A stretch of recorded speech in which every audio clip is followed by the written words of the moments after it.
or so. That work? Yep. All right. You ready, Alondra? Okay. Welcome into the Hannycast for Monday, March the 24th. I'm Charles Hannegriff, along with former Tiger Doug Thompson and former Tiger coach Dan Canaveri. And we get a recap here of LSU's first series loss of the season, 2-1 against Texas. Guys, I want to jump right into the Friday night game. It was a terrific outing for Cade Anderson, no walks and 8 strikeouts. And Zach Cowan came in to finish up. So that's where I want to start. With an 8-2 lead going to the bottom of the 7th inning, Jay Johnson goes to Zach Cowan. That's his best relief arm. And so the question is, did you need to go to Cowan with the 6-run lead, or could you maybe have gone somewhere else and tried to save Cowan because it could have used him a little bit on Saturday? It's classic baseball second guessing, but I'm curious you guys' thoughts on it. I'll go first. Go ahead, Kenna. I'll go first. The bottom line is, we talked about this last week on the show. Cade Anderson going 6 innings is great. That's an outstanding performance. No walks, 8 strikeouts, 2 hits only. 7 hits, but only 2 runs, 2 earned. The bottom line is, though, and Doug, you probably know this and agree with this, you got to win game 1. You got to go for the win because you don't know what's going to happen the next day. So Zach Cowan is his most reliable arm, maybe not his best arm, but most reliable reliever. He knows what he's going to get. And with a lead like they had, at that point in time, it was only 4-2. It was 4. It was 8-2. It was 8-2. They scored 4 in the top of the 7th. So when they brought him in, they had space. And as Doug will testify to, you're pitching pattern 1 baseball. I want a guy that's going to throw the ball over the plate. Let's play the law of average. Don't walk anybody. Try to keep it in the park, and you'll win the game. And that's Zach Cowan's specialty. Yeah, he didn't waste any time. In my opinion, Zach Cowan's one of the best he's got. And we talked about Zach Cowan last week. The reason he's so good is because you know what you're going to get. And, he's steady and control. He reminded us a lot of Kevin Shipp. And perhaps in hindsight, Cowan would have been useful in the Saturday game or Sunday. But that's not what happened. So I think Case and Evans, not having to pitch on Friday was still big, right? So you still had your horse in the pen fresh. So things were lined up for the weekend to look good, but sometimes, especially in Austin, it's just tough to win. And Cade Anderson, just to elaborate on that outing, he's elite stuff. He's proven it now. He's one of the best in the SEC. We're lucky to have him. Who's number 2? Who's number 3? I think Ianson is really good the first time through the lineup this week. But I think they adjusted and made him work a little harder the second time through. Again, we talked about Chase Shores. Just to wrap up the pitching on the weekend, just trying to be a little shorter. Chase Shores, like we said, man, he's at 40 college innings pitched, and he still needs some time to develop. And I think he was right at 50% or less than 50% with his fastball and his curveball or his slider, based on the TrackMan strike zone. So Ken, that 50%, when we're talking about flipping a coin heads or tails, if it's going to be a ball or strike, it's really tough. It's really. And we lost Doug here. I'll finish for Doug. It's really tough to get people out when you're flipping a coin, and you really don't. You never get the advantage counts or anything else. The other thing too, Charlie, I want to add while Doug's getting back on.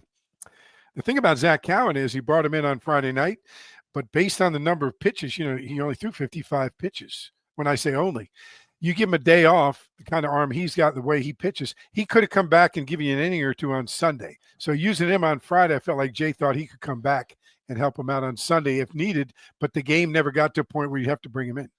Well, this is why I think he ultimately went with him. I want your thoughts as a pitching coach on this. You said 4-2. When he got up to warm up, it was 4-2. Okay. LSU scored 4 runs in the top of the 7th inning. So I'm guessing that by the time they got to that 8-run lead, Cowan was hot. He was ready to come in the game. Anderson had thrown 101 pitches. He was through 6 innings. He was done for the night. So they get Cowan up with a 2-run lead to start warming up. and then LSU scores 4 runs in the top of the inning. So do you sit the pitcher down that you've gotten hot and is ready to go because you got a 6-run lead, or do you just you run him out there and you think, well, I'd rather put him into a closer game, but I didn't know we were going to score 4 runs in the top of the 7th. I think if he's hot, if you had him hot, ready to go in the game, like you cranked it up. Once you get him up, those pitches count. Doug, you'll attest to that. Those pitches count when you're warming up in the bullpen. So you might as well use them. And the fact is, for him going 3 innings, you didn't use anybody else. So yeah, that's a tough decision, a game for Jay, but a good decision in the fact they did score 4 runs. But if they didn't, you had to bring him in at 4-2. So I'm with it. Oh, no question about it. I mean, sorry. By the way, we need to tell Alondra that when you get a call incoming, when you're coming in from a cell phone, it kicks you off of this call. Whether I decline the call, but it still kicked me off. So that happened last week or the week before too. But anyway, Okay. I don't know where I lost you guys, but I was talking about Chase Shores. I mean, maybe it's time for just a little bit more work. I don't know. I'm not in the bullpen sessions. I don't know. But for me, throwing Zach Cowan out there on Sunday wouldn't scare me. Again, if I was the head coach, but I don't have all the information. That's how good I think he is, and I think he can be in this league. Doug, I would have no problem with Zach Cowan throwing on Saturday or Sunday as a starter. My question is, what's the result? How would Chase Shores feel about pitching out of the bullpen? How effective would he be out of the bullpen? Well, I don't know that he has to pitch out of the bullpen. I mean, I think he could continue to develop as a starter, get his pitch count up, and get confident with like we talked about Coach Bertman's part of his process to be a starting pitcher. Like he's got to get number 1 and 2 in the strike zone better than 65-70% of the time to be able to be competitive. So I'm not saying maybe Chase Shores moves to the bullpen because this guy is a first-round draft pick. He's got the big arm. It's just about ending innings under his belt, and then more importantly, coming back from an injury. There's books, thousands of books written on the psychology behind coming back from an injury for an athlete, and really going at 100%, and really trusting it, mentally getting over that injury. So he's going through all those things. But again, like big league stuff, just got to get it in the strike zone a little bit more often. And when he's able to do that, if he has a Tuesday outing where he's at 72% strikes and he strikes out 13 or 14 guys, let's roll him back out there on the weekend. I was going to say, Doug, what you're saying and going along with that, and of course, Jay's got more information than we do. But roll him out there every Tuesday for a while and get his confidence up, get the innings in, maybe lesser competition, but get his confidence up, and maybe he'll cut it loose. And like you say, get him more and more innings, and then maybe you bring him back. But again, I think for sure this weekend coming up, we're going to see a different type of pitching plan than we've had the last couple of weeks. We're brought to you by Marucci Sports, MarucciSports.com, and the Hitter's House, 5801 Segan Lane and 1801 Airline Drive in Metairie. Members at the Hitter's House get access 24/7 to the members-only cages, bullpen cage reservation opportunities, a 15% discount at the retail store, and all the Marucci aluminum and composite bats are available there. The wood bats, custom pro bats, training and souvenir bats, BB Core, USSSA, and T-ball bats. Also the fast pitch softball bats. All of them available at Marucci.com, a company founded and operated by current and former big leaguers. And also by Dependable Storage, 8 locations across Louisiana and 1 in Gulfport, Mississippi. Match any competitor's pricing, offer convenient online rentals and payments. They offer free use of the moving truck for new rental move-ins, clean, secure, and conveniently located facilities. Check out the website at dependablestorage.com for locations, pricing, and rentals. Like Skip says, at Dependable Storage, we want your stuff. Guys, what we're talking about more pitches in the zone. It felt to me like for at least the back part of the weekend, because the first 13 innings were great.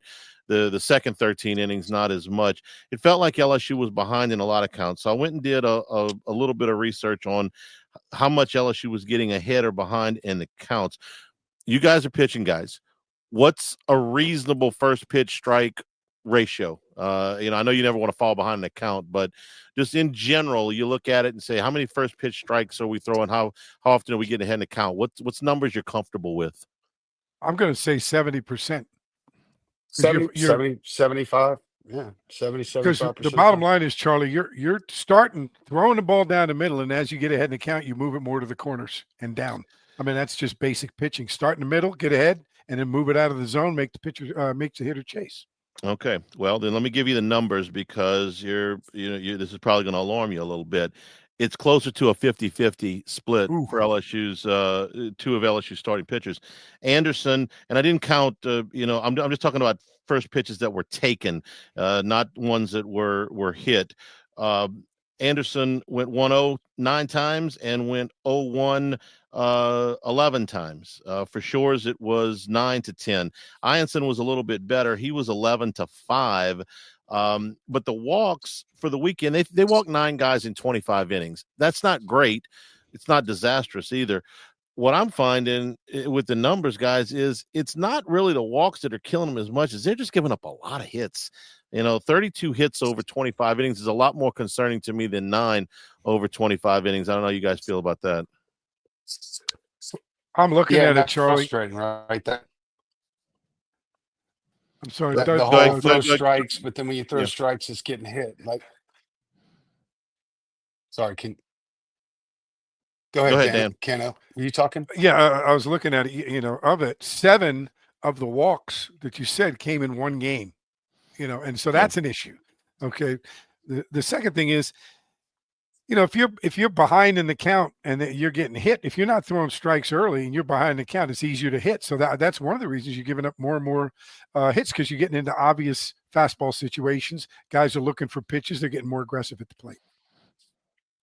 I'll give you the number, Doug. For LSU's top 5 pitchers, the top 3 starters plus Cowan and Evans, 37 first pitch strike, 43 first pitch strikes, 37 first pitch balls this weekend. So it's a little bit better than 50-50, but it's not that 70% that you guys are looking for. And you can kind of talk to what Dan's saying there, that once you get in that 1-0 count, you're really compromised. Yeah, I mean, but it almost becomes a must that you get to 1-1 at that point. And it's all about how the hitter's thinking. 2-0 and 3-1 is what the hitter's trying to get to, because they know that you're trying to get back into the count. So they're going to be most aggressive in those counts. Your objective as a pitcher is to have them on their heels more in an 0-1 count and a 2-2 count, 1-2 count. I mean, that's the whole game in a nutshell, really, is who can get to those counts first and who can get to them more often. LSU usually does a nice job. Talked to Nolan Kane after this series. He said, "Man, that lineup is so tough in a way that each one of them make you grind to get them out. Like, they really make you throw a lot of pitches and really foul off a lot of pitches and spoil a lot of pitches." He really gave a lot of credit to LSU's offensive lineup. But when it comes to getting people out, you got to throw strikes. You've got to get ahead. 43, 37 ball. I mean, I don't know. I'd have to know what happened on that next pitch to see how many times they got to even at 1-1. But man, I guess if I were to have a question for Nate Yeske, if he and I were to sit down and talk about those numbers that you're talking about right now, which also could be part of just the game itself, like Coach Bertman always used to say, don't get so upset. You're going to hit somewhere around 300 at the end of the year. I mean, that's just how it's going to be. It might be 273, it might be 321, but you're going to be successful about 3 out of 10 times, and you got to be able to deal with that. So I would ask Coach Yeske, if we were talking about these numbers, what are we? Is there anything psychologically different, or from a, maybe not psychologically, but from a strategy perspective, that we're doing differently today than we did in the first 6 games, 7 games of the year, where we had 50 something strikeouts and I think less than 5 walks? Because when this staff was throwing it over the plate like that, they were a nightmare for opponents. So and look, it was February. We were playing teams out of the North. I know a lot of things have changed. And maybe because the caliber of the hitter has become better, maybe they're not throwing it over the plate as much and as aggressively as they were at the beginning of the year. But I don't look. It's tough to win in Texas. It's tough to win in the SEC. We're 4-2 after 2 weeks. You have to flush this weekend and move on to Mississippi State, right, Canna? You got to let it go and keep playing, because the games aren't going away and they're not going to get easier. Yeah, Doug, to answer your question, they had less than 10 2-0 counts on the out of that group. So way more often than not, they Well, there squared you that go. count at 1-1. So it's not like they were falling in big holes. And to get into yours about what are they doing different now, eh, I'm they're playing Texas. Look at Shores' outing. You want to talk about a guy that worked hard in Sunday's game. It took him 31 pitches to get through the first inning, but he only gave up Yeah. one run. He walked two. He threw 96 pitches. It's not like he's not in the zone. Now, he had a harder time finishing guys off. I thought Nolan was talking about how LSU's lineup battles, and I agree. Texas's lineup really battles as well. They were making sure at one point Shores was into the fourth inning and it was taking him 10 pitches per out, but he wasn't getting rocked all over the park in the first couple of innings. He was just getting nickeled and dimed to death. They were fouling balls off. They were taking close pitches. So it's not like he's wild. It's just Texas is pretty good. Yeah, the other thing there, And Doug. look, and again, based on the TrackMan strike zone, he was less than 50% with his fastball and his slider. When Chase Shores, when that number changes to over 65%, the outcome will be totally different. I mean, he's the type of guy that can go out there and no hit and shut out a team because he's got that big fastball, big slider. He's massive. So as soon as he can get it figured out to being around 65, 70% with his best two pitches, I think the story's going to change for him. Dan? Yeah, I was just going to say, Doug, you know this too. Maybe in the scouting report, Texas is a team that's a first pitch fastball hitting team, and they're very aggressive early in the count. So maybe Yeski calling pitches is being a little bit more what we used to call pattern 2, pattern 3 baseball, meaning early in the count, he may be throwing more breaking balls, more pitches to the corners because they're more aggressive early than other teams. So, we don't have that information, but I'm with Doug. You got to get to that 65, 70% or we're in trouble. We're brought to you by Bayou Apparel, helping local businesses communicate their message since 2009 as one of only a few local LSU official licensees. Bayou Apparel offers the highest quality products. They'll showcase your brand, whether it's an established one or a new one. Bayou Apparel design experts can help you create eye-catching designs that fit your company's message through logos, event T-shirts, and promotional items for your business. Call 225-928-9090 or go to the website at bayouapparel.com. Kason Evans, guys, continues to build on outing after outing. And we talked about Cowan, but Cowan's been a college pitcher. He's been a Friday night guy at Wofford. Evans has really continued to build here on this freshman season. He had a long outing of the season in the Sunday game, 3 2/3 innings. He threw over 60 pitches for the first time. He's not walking anybody. He's one of the guys that's really filling up the zone. And, for a kid that's, 6 weeks into his college career, Doug, he looks like a veteran out there. I mean, if the season would end tomorrow, I would say Kason Evans is probably one of the top 7 to 8 most dominant freshman in the history of the program. I mean, he is lights out. I mean, it is nasty. I keep for Charlie. It's amazing that you said that because, I think this morning on the way home from dropping the kids off, I was like, man, that dude's a freshman. Like, it's hard to believe that he's just a freshman because he's so good. So, man, again, blessed to have him around for a couple years. Dan, is 16 innings. He has, 16 innings. Let's say 28 strikeouts and only 5 walks, and he's one of those bulldog competitors too. He's got that emotion on the mound. Some guys are still. He's a real emotional kid, but the emotion doesn't seem to get the best of him. Yeah, he's got a good temperament on the mound. He's in the zone. Obviously, he's in the zone, but his stuff is hard to hit. I mean, no walks, a lot of strikeouts, pounding the zone.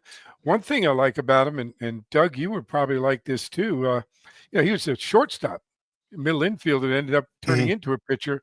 And good athletes, pitchers that are good athletes are always, a lot different than the guys that aren't so good athletes. Doug, you're one of those good ones. They field their position. They can hold runners. They got a little more competitiveness. They played both sides of the ball. you know, I just think that athleticism brings about some good results for Case and Evans.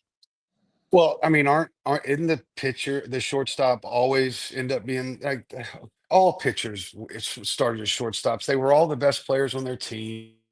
Some eventually lose a little bit of their grace over time, but not all of them. And yes, Casey Evans is a great athlete. There's several of them out there that can play both ways. Dalton Beck, I think, also could play both ways. Bradswell was a pitcher coming into South Carolina as a freshman. So yeah, no, Charlie, very astute. Kason Evans is a dude, very unfreshman like, if you will. And when you really think about all the great freshmen, in terms of coming in and right off the bat, like, whoa, just kind of overtaking or being as dominant as they were, let's say, in high school. You start thinking back, Kano, of course, way back to the 80s. And, I'll pick up around Brett Laxton, who, of course, had 16 strikeouts in the national championship game as a true freshman.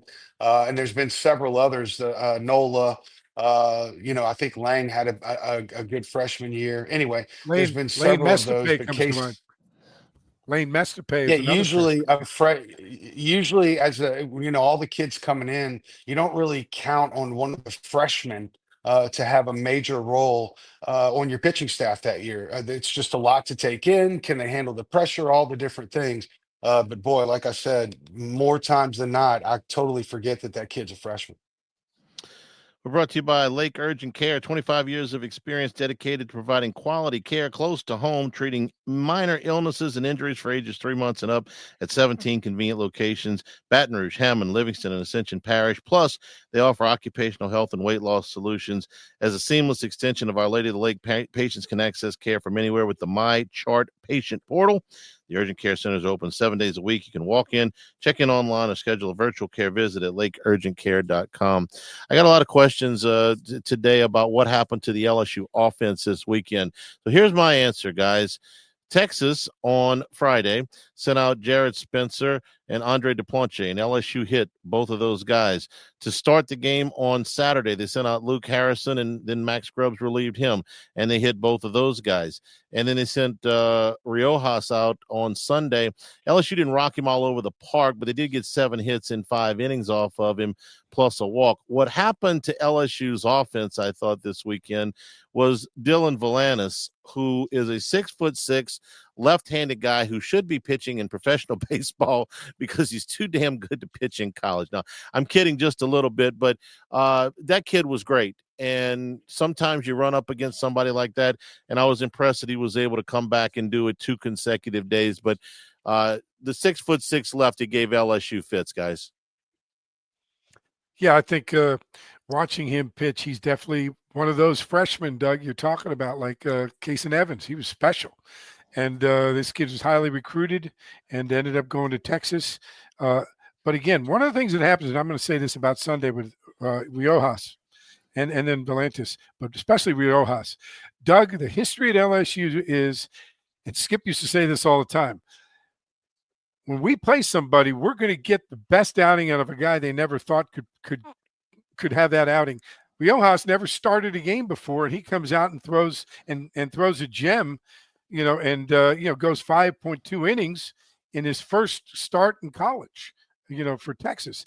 Like Skip would say, and watch this next week. Let's see what his numbers look like. It's kind of like a Cinderella thing. They come out, they have a great outing against LSU, big crowd, and then the next weekend, the adrenaline's down. They go 2 innings and they're out of the game in the third. Yeah, and sometimes you just don't have the information on a guy, right? Like Riojas. I mean, he gave him hell the first 3, 4 innings. I remember, back in I don't remember what year, but against Arkansas, a kid named Dan Wright. He was a freshman, and we just didn't have that much info. And I remember Coach Bertman before the game saying he'll gust to 92, 93, but we just don't have that much info. And he was actually more 95, 96. And they beat us that day 15-1, and we hit 1 solo home run. So sometimes, no matter what, they're going to throw a guy out there. And also a Bertman quote was, guys, no matter who we play and when we play them, just know that if their pitcher's out there having a good day it's a battle. No matter who it is, if they have a guy out there that's figured it out, doesn't necessarily have to be someone with overpowering stuff, doesn't necessarily have to be someone with a whole lot of experience. Like Will Helmers last year in Chapel Hill. It just has to be a guy who that night has a stronger will to win than the other team. And when that happens, it's tough. And maybe a little bit of that happened. I mean, they've really got some big outs from some really good arms in a tough place to play. So LSU came away with a win. Again, they're 4-2. It's really just at this point kind of useless for them to look back and unless there's some tweaks they can make to their pitchers. But now it's time to focus on Mississippi State. And I know those guys have not only been focused on Mississippi State, but they'll be ready and prepared for ULL tomorrow night at the box as well. I'm going to ask you one question about Mississippi State, but I want to tell you about Dana Brown, the law offices of O.C. Brown, family-owned law firm for over 30 years. Dana's carried on his father O.C.'s legacy. So if you've been in a car accident or if you have other legal needs, we've used Dana for a number of things over the years.